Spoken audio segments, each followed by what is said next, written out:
buried alive and I was so helpless, says her father. The village's misfortune. The villagers soon faced a wave of misfortune.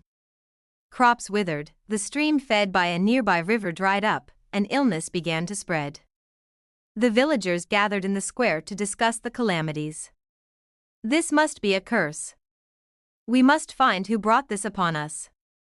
They exclaimed in panic, and that person won't go unpunished, one of the villagers said. Be calm, my people, I will consult the village chief priest, he alone has the answer to that which we seek, says the king. The chief's decision. The king, noticing his village was suffering, called for the chief priest's council. Dressed in traditional attire, he ordered the villagers to gather for an urgent meeting.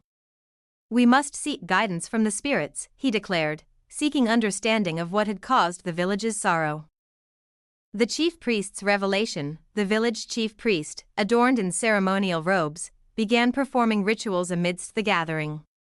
His solemn chants echoed through the air as he invoked the spirits to reveal the source of the calamities. The truth will surely surface tonight, the chief priest emphasized, a serious look on his face.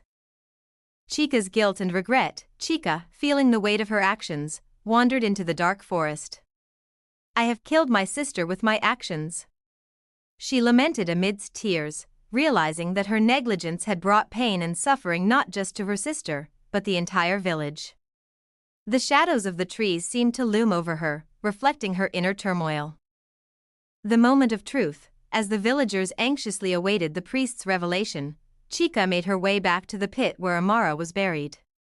She fell to her knees, crying out in despair. I will confess. I will right my wrongs. She shouted into the night, the desperation of her guilt echoing through the quiet village. The village search. The villagers, alerted by Chica's cries, converged on the scene, confused and anxious. They recognized her tears and anguish, and it dawned on them that something deeper was happening. We must let her speak, an elder commanded, realizing that Chica held the key to their unanswered questions. The confession. In the village square, Chica stood trembling, facing the crowd that once adored her. I am guilty. I planned the robbery.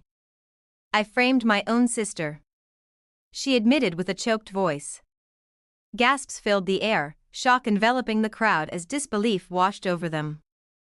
The king's response. Hearing Chica's confession, the king declared, we must seek justice for Amara. Her memory must not be tarnished by deception. The villagers nodded, filled with a mixture of anger and sadness, while some shouted for Chica to be punished for her